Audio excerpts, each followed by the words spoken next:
لیے قربانی ہے یہ رب کے لیے، قربانی ہے یہ رب کے لیے۔ ناظرین کرام، ایک مرتبہ پھر آپ کو خوش آمدید کہتے ہیں خواجہ غریب نواز ویلفیئر ٹرسٹ کی اس ٹیلی تھون میں، جس میں ہم اور آپ اس عزم کا اعادہ کر رہے ہیں کہ یہ قربانی ہے سب کے لیے۔ اور کن سب کے لیے؟ یہ وہ سب ہیں جو کہیں پر یتیم ہیں، کہیں پہ مساکین ہیں، کہیں پہ بیوائیں ہیں، کہیں پہ سفید پوش گھرانے ہیں۔ یہ وہ ہیں کہ جو اپنے منہ سے خود جا کر مانگنے سے کتراتے ہیں، کوشش کرتے ہیں کہ سفید پوشی کا جو بھرم ہے وہ قائم رہے۔ انہی احباب اور انہی افراد کے لیے آج کی شب اس پلیٹ فارم سے ہم اور آپ اپیل کر رہے ہیں کہ اگر آپ چاہتے ہیں کہ ان مخلصین تک پہنچا جائے، ان خالص افراد تک پہنچا جائے کہ جو واقعتاً حقدار ہیں، ان تک پہنچنے کا طریقہ کار بہت آسان ہے۔ اور وہ آسان اس طرح سے ہے کہ جہاں آپ اپنے قربانی کا واجب بھی ادا کر رہے ہیں، وہیں اپنی قربانی کے اس گوشت کو ان تک پہنچا رہے ہیں جن تک پہنچنے کی اس کو ضرورت ہے۔ طریقہ کار بہت آسان ہے کہ ایک گائے کا حصہ جو کہ 18,000 روپے پر مشتمل ہے، اور اگر ایک مکمل گائے آپ قربان کرنا چاہتے ہیں تو 1,26,000 روپے کی رقم ہے۔ اگر آپ ایک بکرے کی قربانی کرنا چاہتے ہیں تو کم و بیش 32,000 روپے کی رقم جو اس کام کے لیے مقصود ہے۔ اس کے ساتھ ساتھ آپ ان رقوم کو ہم تک کس طرح پہنچا سکتے ہیں، اس سلسلے میں آپ بینک اکاؤنٹ ہمارا UBL ہے اور اکاؤنٹ ٹائٹل ہے خواجہ غریب نواز ویلفیئر ٹرسٹ۔ اکاؤنٹ نمبر ہے 0104840۔ جو احباب پاکستان سے باہر موجود ہیں اور بیرون ملک سے ان رقوم کو ہم تک منتقل کرنا چاہتے ہیں، آپ کو اس IBN نمبر کی ضرورت پڑے گی جو کہ ہے PK78UNIL 00000 710104843۔ آپ اگر آن لائن ڈونیشنز ہم تک پہنچانا چاہتے ہیں تو اس کے لیے طریقہ کار ہے کہ آپ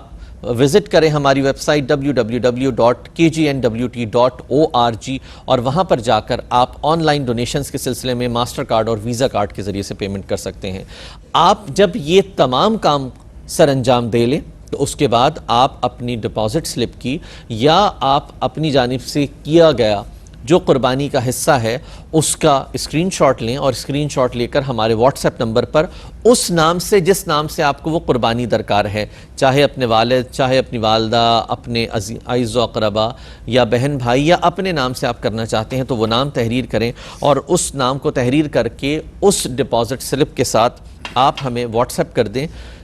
009233 1192 یا 1192 یہ وہ نمبرز ہیں کہ جس کے ذریعے سے آپ ہم تک پہنچ سکتے ہیں۔ یہ تمام تفصیلات آپ کے ٹیلی ویژن اسکرینز پر بھی یہاں پر آپ کے سامنے آ رہی ہیں۔ ناظرین، بریک پر جانے سے قبل ہم گفتگو کر رہے تھے قربانی کے سماج کے ان حوالوں پر کہ جن حوالوں کے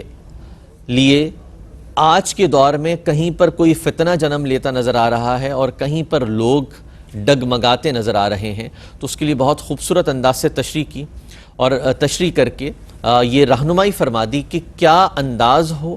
کیا نبی مکرم صلی اللہ علیہ وآلہ وسلم کی تعلیمات ہیں، اور احادیث کی روشنی میں کس انداز سے اس عمل سے بڑھ کر کوئی عمل ان 3 ایام میں رب کی بارگاہ میں مقبول نہیں ہے۔ تو اپنی رب کی بارگاہ میں مقبول ہونے کے لیے اپنے محبوب علیہ السلام کے ان طریقہ کار پر عمل پیرا ہو جائیں جو رہتی دنیا تک نمونہ عمل ہے۔ ناظرین کرام، بارگاہ رسالت مآب صلی اللہ علیہ وآلہ وسلم میں ابصار رحیم صاحب سے درخواست ہے کہ نذرانہ عقیدت پیش فرمائیں، اور پھر نعت رسول مقبول صلی اللہ علیہ وآلہ وسلم کے بعد ہم اپنے اس گفتگو کے سلسلے کو آگے بڑھائیں گے۔ کوئی مثل مصطفیٰ کا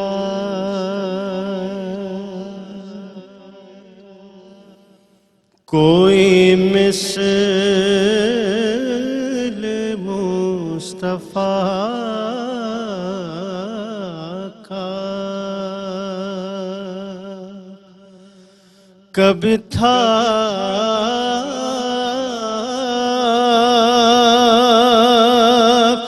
نہ ہے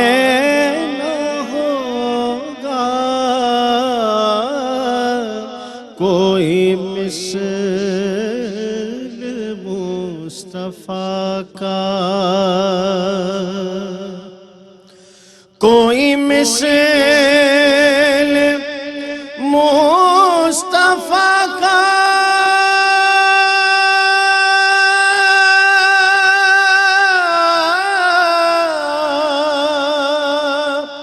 کبھی تھا نہ ہے نہ ہوگا کسی اور کا یہ رتبہ، کبھی تھا نہ ہے نہ ہوگا کسی اور کا یہ رتبہ، کبھی تھا نہ ہے نہ ہوگا کوئی مثل مصطفیٰ کا۔ انہیں خلق کر کے نازا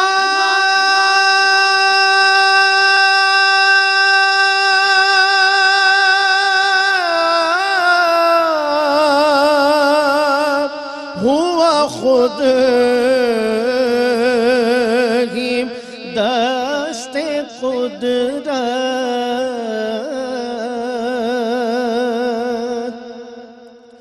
انہیں خلق کر کے نازا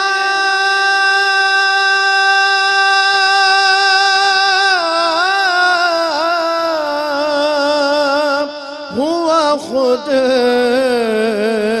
ہی دست قدرت، کوئی شاہکار ایسا کبھی تھا نہ ہے نہ ہوگا کوئی شاہکار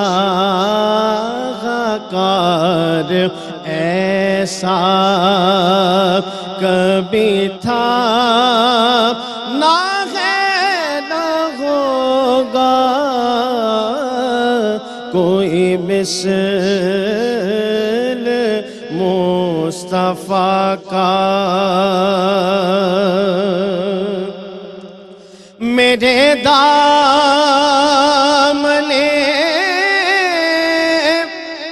طلب کو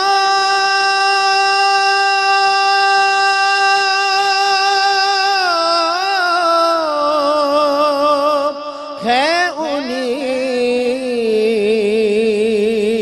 کے در سے نسبت، میرے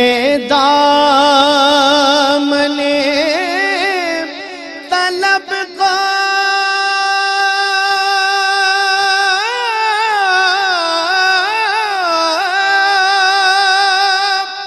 ہے انہیں کے در سے نسبت، کسی اور در سے رشتہ کسی اور در سے رشتہ کبھی تھا نہ ہے نہ ہوگا کبھی تھا نہ ہے نہ ہوگا کوئی مثل مصطفیٰ کا کبھی تھا نہ ہے نہ ہوگا کسی اور کا یہ رتبہ کبھی تھا نہ ہے نہ ہوگا۔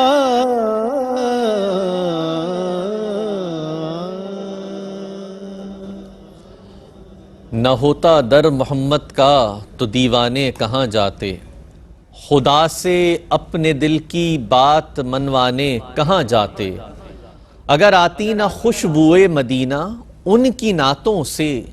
جو جلتے ہیں جو مرتے ہیں وہ دیوانے کہاں جاتے، اور چلو اچھا ہوا کہ نعت ساغر کام آئی ہے، چلو اچھا ہوا کہ نعت ساغر کام آئی ہے، ورنہ غلامان نبی محشر میں پہچانے کہاں جاتے، ورنہ غلامان نبی محشر میں پہچانے کہاں جاتے۔ ناظرین کرام، بارگاہ رسالت مآب صلی اللہ علیہ وآلہ وسلم میں بہت خوبصورت اور دلنشیں انداز میں نذرانۂ عقیدت پیش فرما رہے تھے ہمارے محترم معزز مہمان ثناءخواں جناب ابصار رحیم صاحب، اور رب تبارک و تعالی ان کے حوصلے میں، ان کے جذبہ عشق میں، اور نبی مکرم صلی اللہ علیہ وآلہ وسلم سے اس والہانہ عقیدت جس کا اظہار انہوں نے نعت کے اتنے خوبصورت انداز سے کیا، اللہ تبارک و تعالی بے پناہ برکتیں عطا فرمائے۔ اور ناظرین کرام، جس طرح ہم تمام آج مجتمع ہیں کہ کوشش کر رہے ہیں کہ کیوں نہ ایک صدا بلند کی جائے، یہ تو میرے رب کے حضور ایک کوشش اور سعی ہے کہ ہم اپنی کوشش کریں اور وہ رب جس کے دل میں چاہے ڈال دے، اور وہ ان غربا کا احساس کر بیٹھیں اور شامل ہو جائیں ہمارے اس قافلے میں۔ الحمدللہ محترم وقار آصف صاحب ہیں جنہوں نے ایک گائے کا حصہ یہاں پر بک کروایا ہے، اور غربا کے لیے میں محترم پروفیسر صاحب آپ سے درخواست ہے کہ دعا فرما دیں، کیونکہ یہ تمام ہمارے وہ دوست احباب ہیں کہ جن کی جانب سے وقفے سے حصے کا سلسلہ چل رہا ہے، کہ اللہ تعالیٰ ان کے لیے آسانی فرمائے، دعا کی درخواست ہے۔ الحمدللہ رب العالمین والعاقبۃ للمتقین والصلاة والسلام على اشرف الانبیاء والمرسلین وعلى آلہ وصحبہ الطیبین الطاہرین۔ الہ العالمین یا مالک و مولا، جو احباب اس عظیم فریضے کو ادا کر رہے ہیں اور خاص طور پر رضائے الہی کے لیے اور غریبوں میں گوشت تقسیم کرنے کے لیے اے اللہ کاوشیں کر رہے ہیں، اے رب کریم ان تمام کی قربانیوں کو اپنی بارگاہ عالی میں شرف قبولیت عطا فرما، آمین۔ فلسفہ قربانی کو ہم سب کو سمجھنے کی توفیق عطا فرما، اور محترم وقار صاحب نے جو حصہ ملایا اے اللہ انہیں اس کا اجر عظیم عطا فرما اور اسے قبول فرما۔ وصلی اللہ تعالی علی خیر خلقہ محمد وعلی آلہ وصحبہ اجمعین۔ وقار صاحب، اللہ تعالیٰ آپ کو آپ کے علم، عمل اور آپ کے رزق میں بے پناہ برکت عطا فرمائے کہ آپ نے اس درد کو محسوس کیا کہ جس کو ہم گزشتہ 1 گھنٹے سے بیان بھی کر رہے ہیں، اور آپ لوگ مختلف حوالوں سے اس حوالے سے آگاہ بھی ہیں، تو انشاءاللہ رب تبارک و تعالیٰ کی بارگاہ میں یہ آپ کا عمل مقبول ہو، اور انشاءاللہ اور بھی دیگر لوگ اس چیز سے ذوق حاصل کریں، شوق حاصل کریں، اور اس سفر میں ضرور ہمارے ہم سفر بن جائیں۔ مفتی صاحب، ایک سوال یہ بھی پیدا ہوتا ہے کہ آپ کے علم میں ہے کہ ملک پاکستان اور پاک و ہند کے اندر یہ ایک روایت نظر آتی ہے کہ جوائنٹ فیملی سسٹم ہونے کی وجہ سے اکثر یہ ہوتا ہے کہ گھر کے اندر ایک باریاں مقرر ہو جاتی ہیں کہ جی اس برس ایک جانور لانے کی ذمہ داری آپ کی، اور پھر 6-7 لوگ مل کر وہ قربانی کر لیتے ہیں، جبکہ گھر میں 10-12 لوگ ہوتے ہیں اور صاحب نصاب بھی ہوتے ہیں۔ تو اس حوالے سے کیا رہنمائی ہے کہ مطلب کیا اس طرح سے یہ واجب ادا ہو جاتا ہے، یا فرداً ہر فرد کو اپنے واجب کے لیے خود کوشش کرنی ہے، چاہے وہ ملا کے لائیں یا چاہے انڈیویجول بیسس پہ کر لیا جائے؟ بسم اللہ الرحمن الرحیم۔ بالکل بہت ہی اہم سوال کی طرف آپ نے توجہ دلائی، اور ہمارے ہاں خاص طور پر ان سوسائٹی میں اس طرح کی صورتحال نظر آتی ہے کہ گھر میں تقریباً 8-10 افراد پر قربانی واجب ہوتی ہے، جوائنٹ فیملی سسٹم ہے، اور ایک گائے میں آپ کو معلوم ہے کہ 7 حصے ہوتے ہیں، اس سے زیادہ تو حصے نہیں ہو سکتے۔ اب وہ 7 حصے تو شامل ہو سکتے ہیں اس میں، لیکن 8-10 حصے کوئی شامل کرنا چاہے تو ہرگز نہیں ہو سکتے۔ اب قربانی کے جو اسباب و شرائط ہیں، گھر کے جس فرد پر یہ شرائط و اسباب پائے جائیں گے اس شخص پر قربانی لازم ہوگی۔ ہوتا یہ ہے کہ بعض اوقات لوگ کرتے ہیں کہ مثلا اس سال میں اپنی طرف سے قربانی کر رہے ہیں، اگلے سال اپنی زوجہ کی طرف سے کر رہے ہیں، اس سے اگلے سال اپنے بچوں کی طرف سے کر رہے ہوتے ہیں، باری لگی ہوتی ہے۔ تو ایسی صورتحال ہرگز نہیں ہے۔ گھر کے جن افراد میں وہ شرائط جو قربانی کی ہیں وہ پائی جاتی ہیں، وہ صاحب نصاب ہیں، جو 52.5 تولے چاندی کی جو مالیت کو پہنچ رہے ہیں، یا اگر ان کے پاس 1 تولہ سونا بھی ہے اور یقیناً وہ 52.5 تولے چاندی کی مالیت کو پہنچ رہے ہیں، تو ان پر لازم ہے کہ وہ قربانی کریں۔ یوں ادا کر لیا کہ مثلاً گھر کے 7 افراد ہیں اور ہم 1 جانور لے آئیں، وہ تو 7 افراد جو صاحب نصاب ہیں ان کی طرف سے تو قربانی ہو جائے گی، لیکن اگر گھر میں 8-10 افراد ہیں یا زیادہ افراد ہیں اور سب صاحب نصاب ہیں تو ان سب کی طرف سے قربانی ادا کرنا لازم ہے۔ اچھا، اس میں ایک چیز یہ بھی فرما دیجیے گا کہ مثال ہے کہ مجھ پر قربانی فرض ہے اور میں اپنے اس واجب کی ادائیگی کر رہا ہوں، لیکن اگر میں یہ کروں کہ اگلے برس میں خود نہیں کرتا اور میری جانب سے میری زوجہ کر دیں یا میرے بھائی کر دیں یا کوئی بھی کر دیتا ہے، تو کیا میرا واجب ادا ہوگا؟ وہ اگر میں صاحب نصاب ہوں جی اور میری طرف سے کوئی یعنی میری طرف میں نہیں سے کرتا، میری طرف سے کوئی کر لیتا اور میں ٹھیک ہے۔ کہتا ہوں کہ جی میں والد صاحب کے نام سے کر رہا ہوں، میں والدہ کے نام سے کر مثلا رہا ہوں۔ میری طرف سے کوئی قربانی ادا کر رہے ہیں تو بالکل قربانی ادا ہو جائے گی، لیکن انفارم کرنا ضروری ہے کہ بھائی میں آپ کی طرف سے قربانی کر رہا ہوں، تو ان کو وہ بتا دیں، تو یہ ہے کہ ان کے بتانے سے اگر قربانی کر دی تو قربانی ادا ہو جائے گی، قربانی ادا ہو جائے گی۔ ٹھیک ہے محترم جاوید مومن صاحب، جس طرح سے ہم ایک سماجی رویوں کی بھی بات کر رہے ہیں اور آپ تو بہت سارے حوالوں سے مشاہدے میں بہت ساری چیزیں ہیں، ایک جو المیہ سب سے بڑا جنم لیتا ہے جب ہم قربانی کر چکتے ہیں، کرنے کے بعد ایک تو آپ نے یہ دیکھا ہوگا کہ ایک بھیڑ چال بنی ہوتی ہے کہ ایک لمبی لائن لگ جاتی ہے ان لوگوں کی جو کہ ہر گھر سے گوشت سمیٹ رہے ہوتے ہیں۔ تو اس حوالے سے آپ کیا سمجھتے ہیں کہ مطلب کیا کوئی طریقہ کار ہو، یا جس طرح سے خواجہ غریب نواز ویلفیئر ٹرسٹ ہیں، تو کیا ایسے اداروں کی مدد لینا بہتر ہے، یا آپ کو انفرادی حیثیت میں بھی کچھ اس انداز کی کوشش کرنی چاہیے کہ ایسے افراد کا انتخاب کیا جائے اور خود جا کے پہنچایا جائے؟ کیونکہ یہ بڑا ایک آسان عمل ہے کہ جی میرے گھر کے باہر ایک لائن لگ گئی، میں نے 1-1 کلو کے شاپر بنائے اور سب کو دیے اور میں نے کہا یار چلو، تو یہ تو بھگتانا ہو گیا میرے خیال سے ایک طرح سے۔ جی کیا دیکھیں، یہ مطلب آج کے وقت میں جو تیز رفتار دور ہے، اس میں یہ ایک مشکل کام ہے کہ آپ جو ضرورت مند لوگ ہیں ان کی تلاش کر کے ان کو اچھے طریقے سے گوشت پہنچانے خود جائیں، یا معاملات اس طرح کے آپ سر انجام دیں، یا دوسری صورت یہ ہے کہ آپ نے بتایا کہ گھر کے باہر آپ کے لائنیں لگتی ہیں، ان کو آپ چاہے 1 کلو دیں، 2 بوٹی دیں یا 10 کلو دیں، وہ تو دوسری جگہ کھڑا ہو جانا اس نے۔ اچھا جاوید بھائی، آپ کی گفتگو کے دوران اور حضرت کی دعا کا اثر کہ اسامہ اسلم صاحب ہیں، ماشاءاللہ، انہوں نے ماشاءاللہ سے ایک حصہ مقرر کروایا ہے، اور ان کی جانب سے بھی اللہ تعالیٰ ان کے بھی رزق میں اور علم و عمل میں برکتیں عطا فرمائے۔ آپ جاری رکھیے گا۔ تو جو مانگنے والا ہے وہ پیشہ ور، وہ تو سب جگہ یہاں ایک دروازہ چھوڑ کے دوسرے دروازے پہ کھڑا ہو جانا ہے، اور ان کے ہاتھ میں ایک بڑا سا تھیلا ہوتا ہے، اس کے باوجود جو ہے نا ہم ان کو تھوڑا تھوڑا گوشت دے دیتے ہیں، جبکہ جس کا نقشہ آپ نے کھینچا، جو ایسے مستحق لوگ ہیں وہ اپنے گھروں میں بیٹھ کے اس گوشت کا انتظار کر رہے ہوتے ہیں۔ یقیناً وہ آپ کے گھر پہ نہیں آئیں گے، کسی کے گھر پہ نہیں جائیں گے، یہاں تک کہ اپنے کسی رشتہ دار کو بھی فون کر کے یہ نہیں کہیں گے کہ ہمارے یہاں قربانی نہیں ہوئی اور ہمیں گوشت کی ضرورت ہے۔ تو اس کے لیے آپ کو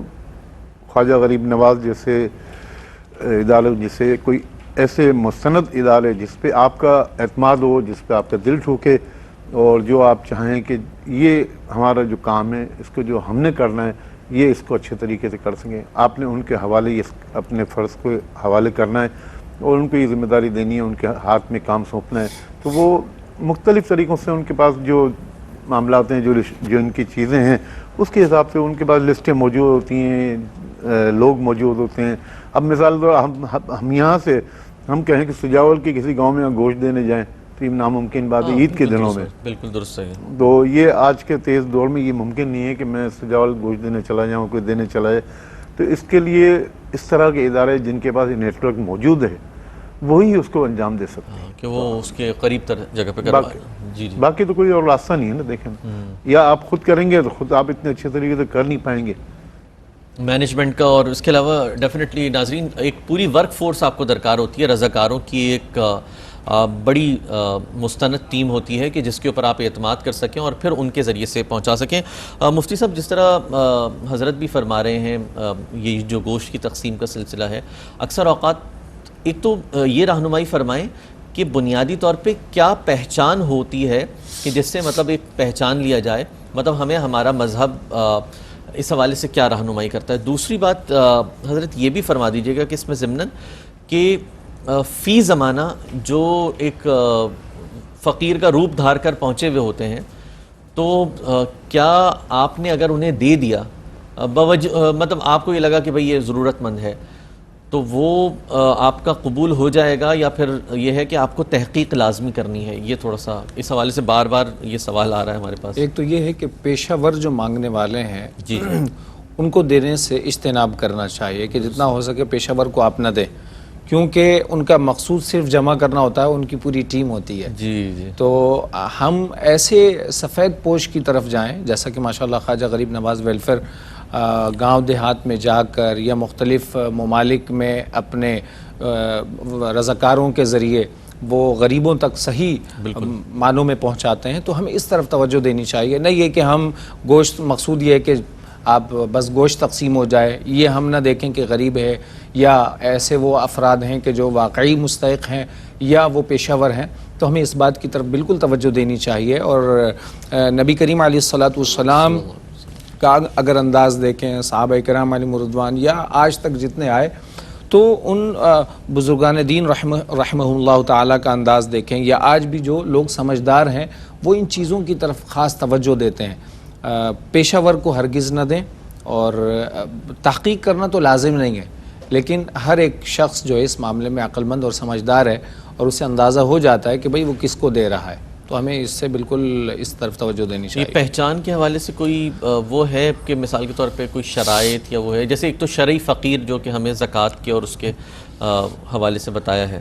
تو اس حوالے سے بھی اس میں یہ ہے کہ رہنمائی ہے ہمارے پاس موجود ہے. مسلمان ہونا چاہیے, قربانی کا جو گوشت ہے وہ مسلمانوں کو دینا چاہیے. اچھا ایک اور چیز یہ ذرا سا فرما دیجیے گا کہ کیا غیر مسلم کو بھی دیا جا سکتا ہے؟ مطلب مسلمانوں کو تو دے دیا جب ان کی مطلب جو آپ کے پاس موجود ہے, لیکن اگر مثال میں دے رہا ہوں کہ آپ کے آفس کے اندر کام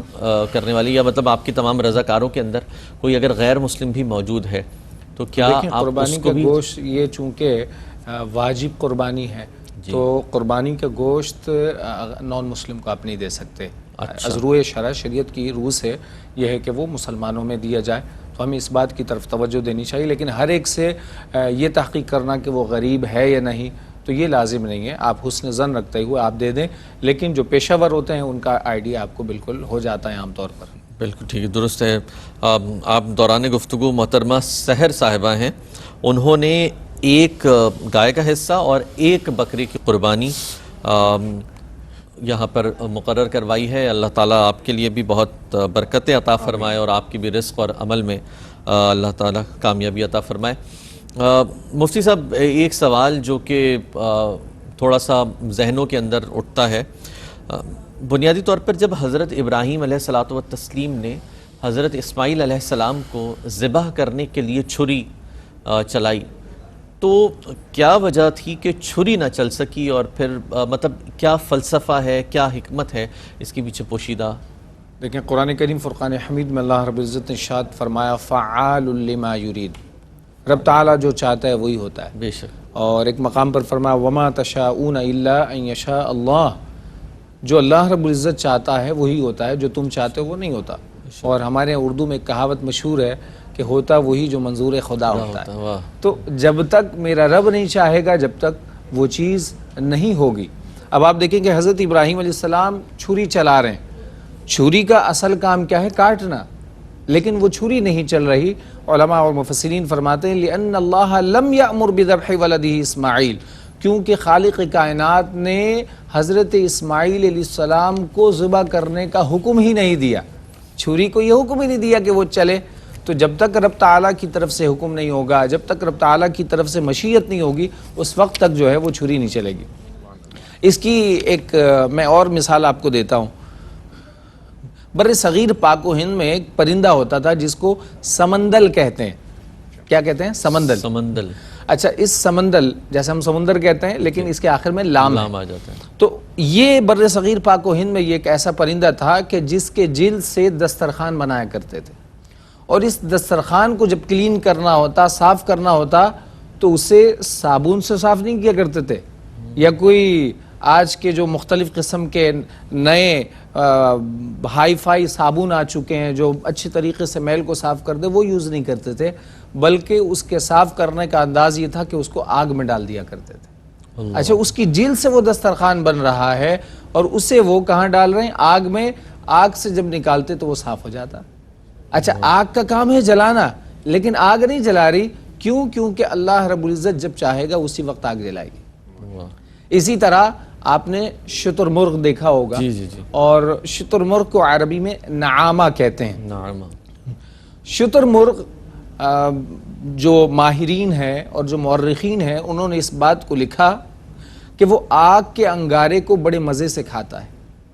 آگ کے انگارے کو منہ میں رکھتا ہے اور اس سے وہ لذت حاصل کرتا ہے۔ یستمرئہ ویستلذ، اس سے وہ لذت حاصل کرتا ہے، جبکہ آگ کا کام ہے جلانا۔ لیکن آگ اسی وقت جلائے گی جب میرا رب چاہے گا، رب کی منشا۔ چونکہ فلسفہ قربانی کی بات ہو رہی ہے تو بات حضرت ابراہیم علیہ السلام کی بھی ہو جائے۔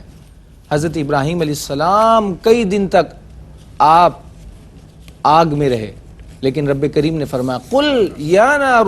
کونی بردا وسلاما علی ابراہیم، اے آگ تو ٹھنڈی ہو جا۔ اللہ اکبر۔ تو وہ آگ حضرت ابراہیم علیہ السلام کے لیے گلے گلزار ہو گئی۔ اللہ اکبر۔ تو یہ عظیم فلسفہ آپ کو نظر آئے گا۔ اسی طرح آپ کو ایک اور مثال دیتا چلوں کہ ہمارے یہاں خاص طور پہ یہ چیز آپ کو سمجھ لینا چاہیے کہ حضرت امام نصفی رحمۃ اللہ تعالی علیہ نے اس چیز کو روایت کیا۔ فرماتے ہیں کہ جب کوئی شخص کسی شیشے کو توڑتا ہے، مثلا شیشہ ہے، آپ نے اس شیشے کو توڑا، تو فرمایا الضرب والکسر والانکسار بخلق اللہ تعالی، یہ اس شیشے کو مارنا، یہ توڑنا اور یہ ٹوٹنا، یہ سب اللہ رب العزت کی مشیت سے ہے، کہ جو کچھ بھی ہوتا ہے وہ اللہ کی مشیت سے۔ بعض اوقات ہوتا ہی ہے کہ آپ بہت زیادہ کھا لیتے ہیں لیکن کیا ہوتا ہے؟ پیٹ نہیں بھرتا، یہی بولتے ہیں یار پیٹ نہیں بھرا ابھی تک۔ حالانکہ پیٹ میں شکم سیری کو کون پیدا فرماتا ہے؟ اللہ رب العزت۔ آپ ہائی فائی ہاسپٹل سے علاج کروا لیتے ہیں لیکن شفا نہیں ملتی، علاج کافی عرصے سے چل رہا ہے، شفا نہیں مل رہی، لیکن قریب کے کسی کلینک میں آپ چلے جاتے ہیں اور ہائی فائی دوائی نہیں لی، مہنگی دوائی نہیں لی، آپ نے مختصر سی دوائی لی، آپ کو شفا مل جاتی ہے۔ تو ان دواؤں میں تاثیر رکھنے والی ذات اللہ رب العزت کی۔ آخری ایک مثال دیتا چلوں، یہ ہم انگوٹھیاں پہنتے ہیں، عقیق، زبرجد، یاقوت، مختلف قسم کی انگوٹھیاں ہیں۔ اچھا، ان پتھروں میں بذات خود کوئی تاثیر نہیں ہے، یعنی یہ کہیں کہ بھئی یہ پتھر خود بخود میں کوئی تاثیر ہے، بلکہ ان پتھروں میں یعنی یاقوت کا اگر کوئی اثر ہے یا مرجان کا کوئی اثر ہے، یا کسی میں کہتے ہیں کہ اس کی تاثیر ٹھنڈی ہوتی ہے، اس کی گرم ہوتی ہے، تو ان پتھروں میں تاثیر رکھنے والی ذات اللہ رب العزت کی ہے۔ عقیق ہو یا مرجان ہو یا جو بھی ہو، کوئی بھی انسان پہن لے، ہمیں یہ عقیدہ رکھنا چاہیے مؤثر حقیقی وہ اللہ رب العزت کی ذات ہے۔ بے شک بے شک۔ نہیں، بہت خوبصورت انداز سے آپ نے اس فلسفے کو بھی بیان کر دیا کہ کیا وجہ تھی کہ رب تبارک و تعالی کے محبوب خلیل حضرت ابراہیم علیہ الصلوۃ والتسلیم جب قربانی کے لیے آپ نے چھری اٹھائی اور وہ چھری نہ چل سکی، تو رب کی منشا نہ تھی تو اس لیے چھری نہ چل سکی۔ ناظرین، بات ہو رہی ہے اصفیہ کرام سے منسوب اس ادارے کی قربانی کی جو کہ اجتماعی قربانی سال 2024 ہے، جہاں قربانی کا ایک حصہ 18,000 ہے اور مکمل گائے کے 7 حصوں کی قربانی 1,26,000 روپے، اور اس کے ساتھ ساتھ اگر آپ کسی ایک بکرے کی قربانی کرنا چاہتے ہیں تو اس کی فقط رقم ہے 32,000 روپے۔ ناظرین کرام، شاید آپ کے پاس وہ وسائل ہوں، میرے پاس وسائل ہوں، اس ایوان میں بیٹھے ہوئے موجود ہم تمام کے پاس الحمدللہ یہ وسائل ہوں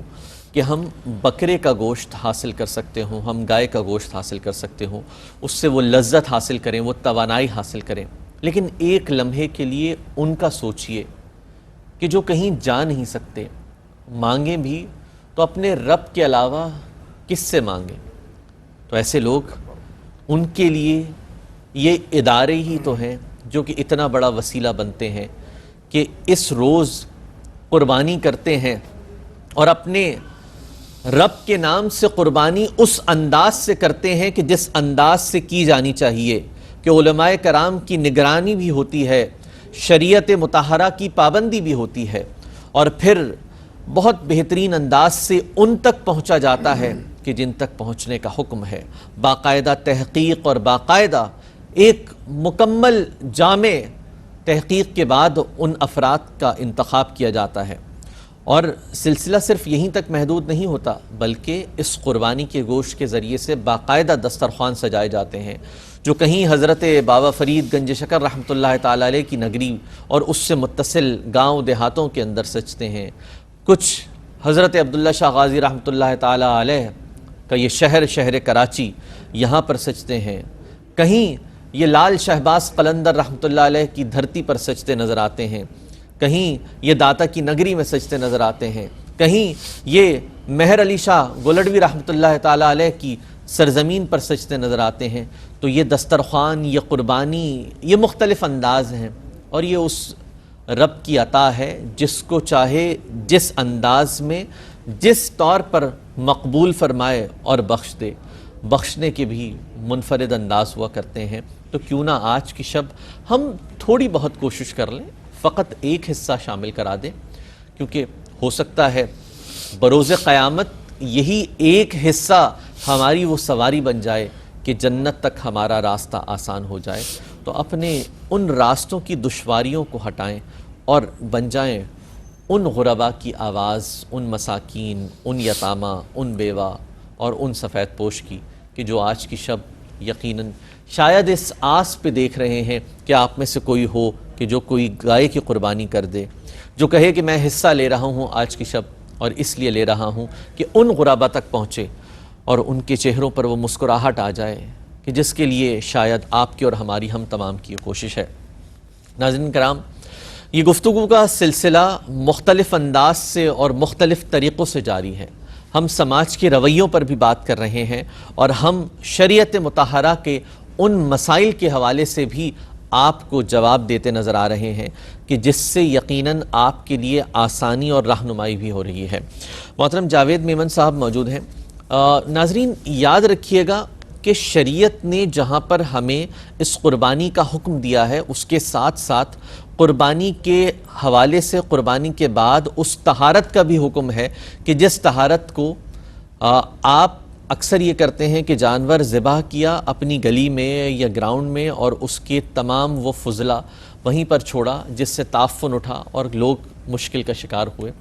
یہ ایک آپ یہ کہہ لیں کہ بطور مجموعی ایک قومی بیماری بنتی جا رہی ہے کہ اپنا کام کرو اور جو ہوتا ہے وہ دوسرا دیکھ لے گا۔ ایسا نہ کریں، اس کے لیے بھی کچھ رہنمائی کی ضرورت ہے۔ جاوید میمن صاحب، آپ نے تو بڑا یہ تجربہ بھی کیا ہے، یہ ساری چیزیں دیکھی ہیں، تو آپ کیا سمجھتے ہیں کہ کیا پیغام دیں گے، کیا طریقہ کار ہونا چاہیے کہ بعد از قربانی جو مسائل جنم لے رہے ہوتے ہیں، جس کی وجہ سے کئی بیماریاں بھی پھیل رہی ہوتی ہیں، اور کہیں کہیں پر جو اہل علاقہ، اہل محلہ ہیں، وہ بھی ایک کوفت کا اور پریشانی کا شکار ہو رہے ہوتے ہیں، تو اس حوالے سے آپ کیا سمجھتے ہیں کہ کیا طریقہ کار ہو، یا کوئی ایسا آپ کے سامنے مثال ہے کہ جس کو مد نظر رکھتے ہوئے ایک طریقہ کار وضع کیا جائے؟ دیکھیں، فضائل قربانی جو ہے وہ تو اپنی جگہ ہے، اور اس کے سب چیزیں ثواب اور اجر جو ہے وہ اپنی جگہ، اور سب ہم سنتے ہوئے آئیں، لیکن دن بدن ہر سال ہم اس میں کچھ ایسے بگاڑ بھی اضافہ ہوتے ہوئے نظر آ رہے ہیں ہمیں، کہ اب جیسے یہ آپ نے گندگی کے ذکر کیا، تو اب جیسے جیسے دن قریب آتے جائیں گے آپ کو تمام جگہوں پہ اس طرح کے معاملات نظر آئیں گے، کہیں کوئی ارجھتا ہوا نظر آئے گا، پڑوسی سے لڑتا ہوا نظر آئے گا، اور یہ تقریباً اب جب تک قربانی کی عید گزر نہ جائے، جب تک یہ معاملات گلیوں محلوں میں یہ سلسلے چلتے رہتے ہیں. اچھا ہماری حکومتوں کے پاس اتنے وسائل نہیں ہیں, اتنے ذریعے نہیں ہیں کہ وہ قربانی کے دنوں میں اتنا پورا کام نہیں کر پاتے, تو وہ اپنی کوشش کرتے ہیں, لیکن یہ کہ بیچارے وہ اپنے طور پہ جو کر سکتے ہیں وہی کرتے ہیں. اس کے علاوہ جب آپ 2 لاکھ کا جانور لے رہے ہیں, 3 لاکھ کا جانور لے رہے ہیں, تو قربانی کے بعد اس کی صفائی میں آپ کے 500,000 روپے بھی خرچ ہوں گے, اس سے زیادہ خرچ نہیں ہوں گے. درست ایسی ہے, ٹھیک ہے نا. تو اگر کوئی گورنمنٹ کا کوئی ادارہ اس کو کر لیتا ہے تو بہت اچھی بات ہے, اللہ تعالیٰ ان کو اجر دے. لیکن نہیں تو آپ جب 2-2.5 لاکھ روپے کا, 3 لاکھ روپے کا, 5 لاکھ روپے جانور کرتے ہیں, تو آپ 500,000 روپے جو بھی ہے اس جگہ کو صاف کر کے, جیسے آپ اپنے گھر کی بھی صفائی کرتے ہیں نا, درست ایسی ہے, بالکل. تو ایسی باہر کی بھی صفائی کرتے ہیں تاکہ گلی محلے میں جو ہے نا تعفن نہ پھیلے اور بیماریاں نہ پھیلیں. اچھا کئی یعنی قربانی کے مقصد کئی دنوں تک اس طرح کے سرکاری اشتہار بھی چھپتے رہتے ہیں کہ خاص طور پہ ایئرپورٹ کے علاقے میں جو ہے نا وہ سب تو وہ کافی نقصان دہ ہوتا ہے, اس میں کوئی بڑا حادثہ بھی ہو سکتا ہے. اللہ تعالیٰ بچانے والا ہے, لیکن ہمیں اس سلسلے میں احتیاط کرنی چاہیے اور تھوڑے سے پیسوں کے لیے یعنی پبلک کے لیے, معاشرے کے لیے نقصان دہ پہلو کھڑا نہ کرنا چاہیے. ہاں بالکل درست کہہ رہے ہیں جاوید میمن صاحب. قبلہ یہ بھی فرما دیجیے گا کہ جہاں پر ایک سرکاری ذمہ داری, مطلب حکومت تو اپنا کام یقیناً کہیں نہ کہیں کر رہی ہے, لیکن باوجود اس کے کہ بہتات ہے, ظاہر سی بات ہے کہ بہت بڑی تعداد میں قربانی کا عمل ہو رہا ہوتا ہے, ورک فورس وہی ہے, لیکن اس کے ساتھ ایک شرعی ذمہ داری ہماری کیا ہے؟ ہمیں نبی مکرم صلی اللہ علیہ وآلہ وسلم کی حیات طیبہ سے کیا سبق ملتا ہے, کیا طریقہ کار اپنانا چاہیے, اور طہارت کا جو ایک بہت اہم پہلو ہے اس حوالے سے بھی تھوڑی رہنمائی فرمائیں. حدیث پاک میں آتا ہے الطہارۃ شطر الایمان, یا الطہور شطر الایمان, کہ طہارت وہ ایمان کا حصہ ہے. تو یہ طہارت ایمان کا جب حصہ قرار دیا گیا, اور ایک حدیث پاک میں آتا ہے کہ اللہ تعالیٰ پاک ہے اور پاکی کو پسند فرماتا ہے. ایک حدیث میں آتا ہے کہ ان اللہ جمیل ویحب الجمال, کہ اللہ تعالیٰ جمیل ہے اور جمال کو پسند فرماتا ہے. تو جمیل سے مراد ظاہری معنی تو نہیں لیں گے کہ اللہ تعالیٰ خوبصورت والا ترجمہ تو نہیں کریں گے, کیونکہ وہ اعضاء سے, جسم سے, شکل سے, صورت سے پاک ہے. تو علماء فرماتے ہیں اس کا مطلب یہ ہے کہ اللہ رب العزت کی صفات بڑی اعلیٰ, خوبصورت اور کمال صفات ہیں اللہ رب العزت کی, اور وہ جمال کو پسند فرماتا ہے. اس کی شرح محدثین نے فرمائی کہ خالق کائنات بندوں کے حسن اخلاق کو پسند فرماتا ہے. تو بظاہر تو آپ کا گیٹ اپ اچھا ہو, لیکن آپ کا اخلاق ایسا ہو کہ آپ وہی آلائشیں بعد از قربانی وہ اپنے پڑوسی کے گھر کے برابر رکھ دیں, گھر کے سامنے رکھ دیں, تو گویا کہ آپ اپنے ایک مسلمان بھائی کو تکلیف دے رہے ہیں, اور وہ آپ کا پڑوسی ہے, آپ پر حق بنتا ہے کہ آپ اس کے حقوق کا خیال رکھیں. نبی کریم علیہ السلام حدیث پاک کا مفہوم ہے, حضور علیہ السلام نے فرمایا واللہ لا یؤمن واللہ لا یؤمن واللہ لا یؤمن. حضور نے فرمایا وہ شخص کامل مومن نہیں. 3 بار حضور نے فرمایا یا رسول اللہ وہ کون شخص ہے جو کامل مومن نہیں؟ تو حضور نے فرمایا الذی لا یأمن جارہ بوائقہ, کہ وہ شخص کے جس کے شر سے اس کے پڑوسی محفوظ نہ رہیں, وہ کامل مومن نہیں ہے. اب ہوتا یہ ہے کہ ہم یہ سمجھتے ہیں کہ قربانی ہم نے ادا کر لی, گوشت تقسیم کر لیا, اب ہم ساری ذمہ داری سے نبرد آزما ہو گئے. ایسا نہیں ہے, گویا کہ ابھی بھی قربانی کے جو کچھ لوازمات ہیں وہ باقی ہیں. وہ یہ ہے کہ آلائشیں اگر آپ کے گھر کے سامنے موجود ہے تو اسے آپ کوشش کریں, جو احباب آتے ہیں لینے آپ ان کو دے دیں. بعض اوقات کچھ روپے لیتے ہیں, آپ 50-100 روپے آپ دے دیں تاکہ وہ ان آلائشوں کو لے جائیں. ان کی وجہ سے پورے ماحول میں تعفن پیدا نہ ہو, بدبو پیدا نہ ہو. ہماری کوشش تو یہ ہونی چاہیے کہ ہم اپنے ماحول میں پاکیزگی لے کے آئیں اور اپنے ماحول کو معطر و خوشبودار کریں. تو ہمیں اس بات اور توجہ کی طرف آنا چاہیے. تو صحابہ کرام علیہم رضوان فرماتے ہیں حضور علیہ السلام نے پڑوسیوں کے ایسے حقوق بیان فرمائے کہ ہمیں یہ لگتا تھا کہ کہیں جائیداد اور پراپرٹی میں کہیں ان کا حصہ شامل نہ ہو جائے. اس قدر پڑوسیوں کے ساتھ اتنی فضیلت ہے. اور ابھی بڑی اہم بات کی طرف بھی میں توجہ دلاتا چلوں, ہم قربانی کے جانور لیں. یہ تو آپ نے بتایا کہ بعد از قربانی یہ صورتحال ہوتی ہے. قبل از قربانی کی اگر صورتحال دیکھیں تو ہم روڈ بلاک کر دیتے ہیں, گلیاں بلاک کر دیتے ہیں, ٹینٹ لگاتے ہیں, بائکوں کا گزرنا مشکل ہو جاتا ہے, گاڑیوں کا گزرنا مشکل ہو جاتا ہے, اور پھر بعض اوقات وہ جانوروں کو دوڑا رہے ہوتے ہیں, اس کی وجہ سے بعض اوقات ایکسیڈنٹ ہو جاتے ہیں. ہمیں بالکل از روئے شرع تعلیمات شرع کو فالو کرنا ہوگا, اور نبی کریم علیہ السلام کا جو انداز تھا، حسن اخلاق، پڑوسیوں کے ساتھ، ہمیں اس بات کی طرف خصوصی طور پہ توجہ دینی چاہیے۔ نہیں، بہت خوبصورت انداز سے آپ نے اس جانب رہنمائی فرمائی۔ ایک سماج کا بڑا مسئلہ ہے، اور بالخصوص ہم اپنی گرد و پیش میں دیکھتے رہتے ہیں کہ یہ رویے کہیں نہ کہیں کسی نہ کسی انداز سے گو کہ اس میں کافی حد تک علماء کرام کی رہنمائی کے بعد اور ان کی جانب سے جب اس حوالے سے توجہ دلائی گئی ہے تو سرکاری سطح پر بھی کافی فعال کردار نظر آتا ہے، اور اس کے ساتھ ساتھ مختلف احباب اور افراد ذمہ داری کے طور پر بھی مختلف محلہ کمیٹیز بھی کام کرتی نظر آتی ہیں، لیکن پھر بھی کہیں نہ کہیں کوئی نہ کوئی معاملات ایسے ہیں کہ جس کی وجہ سے یہ معاملات رہتے ہیں۔ دوران گفتگو ماشاءاللہ سے آپ کی دعا سے رب تبارک و تعالیٰ نے وہ برکت عطا فرمائی ہے کہ ذوق بھی حاصل ہوا ہے اور لوگ بشوق اس کے اندر اپنا حصہ شامل کر رہے ہیں۔ صبح فاطمہ ہیں جنہوں نے گائے کے 2 حصے شامل کرائے ہیں، تو صبح فاطمہ آپ کے لیے بھی بہت سارے دعائیں ہیں، اور اسی طرح سے رب تبارک و تعالیٰ آپ کو آنے والے دنوں میں اور آنے والے برس میں اتنا قوی اور اتنا توانا کرے کہ آپ ان 2 حصوں کو 2 گایوں میں تبدیل کرتے نظر آئیں انشاءاللہ، اور خواجہ غریب نواز ویلفیئر ٹرسٹ کے پلیٹ فارم سے ان احباب، ان سفید پوش گھرانوں تک پہنچیں کہ جن تک پہنچنے کی ہم تمام کوشش کر رہے ہیں۔ محترم ابصار رحیم صاحب ہمارے ساتھ موجود ہیں۔ ایک کلام کی فرمائش بھی ہے، درخواست بھی ہے کہ آقا علیہ الصلوۃ والسلام کی بارگاہ میں مظفر وارثی صاحب کا ایک معروف زمانہ کلام ہے، تو وہ پیش فرمائیں۔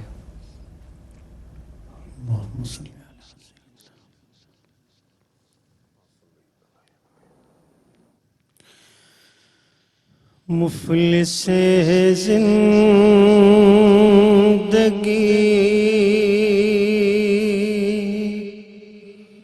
اب نہ سمجھے کوئی، مفلس زندگی اب نہ سمجھے کوئی، مجھ کو عشق نبی سے قدر مل گیا، مفلس زندگی اب نہ سمجھے کوئی، مجھ کو عشق نبی سے قدر مل گیا، جگمگائے نہ کیوں میرا عکس دروں،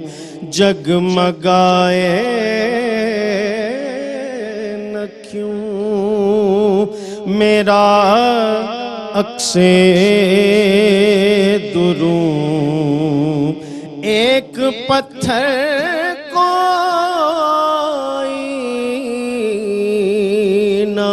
گر مل گیا، مفلس زندگی اس کا دیوانہ ہوں، اس کا مجذوب ہوں، کیا یہ کم ہے کہ میں اس سے منسوب ہوں، اس کا دیوانہ ہوں، اس کا مجذوب ہوں، کیا یہ کم ہے کہ میں اس سے منسوب ہوں، سرحد حشر تک جاؤں گا بے دھڑک، سرحد حشر تک جاؤں گا بے دھڑک، مجھ کو اتنا تو زاد سفر مل گیا، مفلس زندگی ذہن بے رنگ تھا،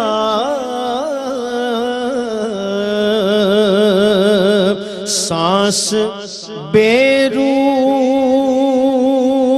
تھی، ذہن بے رنگ تھا، سانس بے روپ تھی، روح پر باسیت کی کڑی دھوپ تھی، اس کی چشم غنیم رونق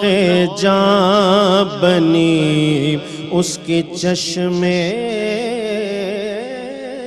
غنیم رونق جاں بنی، چھاؤں جس کی گھنی وہ شجر مل گیا، مفلس زندگی جب سے مجھ پر ہوا مصطفیٰ کا کرم، بن گیا دل مظفر چراغ حرم، جب سے مجھ پر ہوا مصطفیٰ کا کرم، بن گیا دل مظفر چراغ حرم، زندگی پھر رہی تھی بھٹکتی ہوئی، زندگی پھر رہی تھی بھٹکتی ہوئی، میری خانہ بدوشی کو گھر مل گیا، مفلس زندگی اب نہ سمجھے کوئی، مجھ کو عشق نبی سے قدر مل گیا۔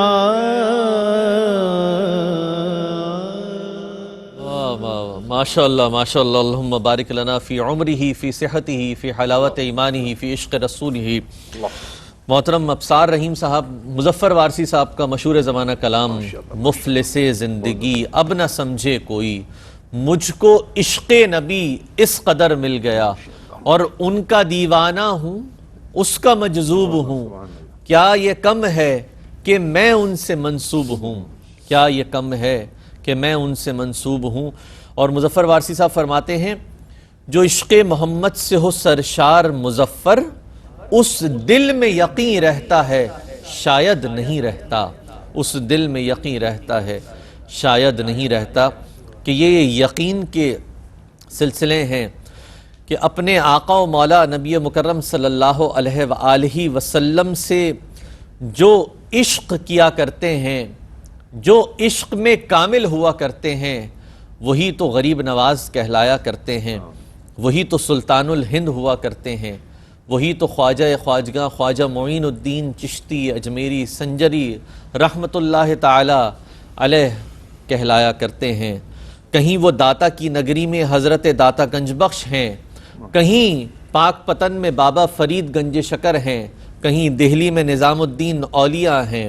کہیں کلیر میں صابر علاء الدین کلیر ہیں، کہیں سردار الاولیاء عراق کے شہر بغداد میں حضور غوث العظم غوث الثقلین حضرت سیدنا شیخ عبد القادر الجیلانی رحمۃ اللہ تعالی علیہ ہیں، یہ ایک ایسی قبیل ہے جو فیض کی چلی ہے، جو رب کی بارگاہ میں مقبول ہونا چاہتا ہے، کنجی عطا ہو گئی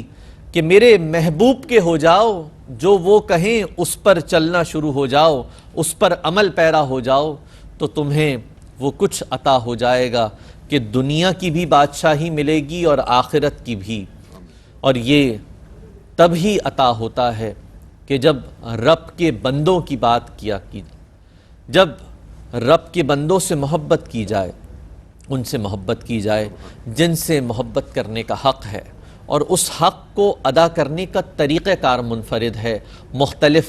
مختلف انداز ہے۔ کہیں دسترخوان سجتے ہیں، اس پر بٹھا کر رب کے بندوں کی مہمان نوازی کی جاتی ہے، کہیں قربانی کر کر اس گوشت کو تقسیم کر کر ان کی داد رسی اور ان سے وہ محبت کی جاتی ہے جس کا حق ادا کرنے کی ضرورت ہے۔ ناظرین کرام، آج کی شب ضرورت ہے اس گائے کی قربانی کے حصے میں شامل ہونے کی جو اس مہنگائی کے دور میں لوگوں کی پہنچ سے دور ہے۔ تو آپ اگر صاحب نصاب اور صاحب استطاعت ہیں تو شامل ہو جائیں آج کی شب، کہ آج کی شب ہم تمام کو آپ کی ضرورت ہے۔ آپ ہمارا ہاتھ تھامیے، ہم ان کا ہاتھ تھامیں گے کہ جن کا ہاتھ تھامنے کے لیے میرے آقا و مولا نبی مکرم صلی اللہ علیہ وآلہ وسلم نے ہمیں تلقین فرمائی، ہمیں تعلیم فرمائی ہے۔ آپ تمام اسی طرح سے اپنے عطیات اور اپنے قربانی کے وہ رقوم، اس کے ٹرانسفر کا سلسلہ، ان کے ڈپازٹ کرنے کا سلسلہ جاری رکھیے۔ اس وقت ایک وقفہ آپ کے اور ہمارے درمیان حائل ہے، وقفے کے بعد آئیں گے اور آ کر پھر ہم بقیہ گفتگو کو سمیٹنے کی کوشش کریں گے کہ خواجہ غریب نواز ویلفیئر ٹرسٹ کس انداز سے اس احسن کام کو سر انجام دینے جا رہا ہے اور کیا طریقہ کار اپنا رہا ہے، اور سماج کے کن حوالوں سے اور کن افراد تک پہنچنے کی کوشش کر رہے ہیں۔ ہمیں امید ہے کہ آپ تمام ہمارے ساتھ اسی انداز سے موجود رہیں گے۔ ہے یہ سب کے لیے قربانی ہے، یہ رب کے لیے قربانی ہے، یہ رب کے لیے قربانی ہے۔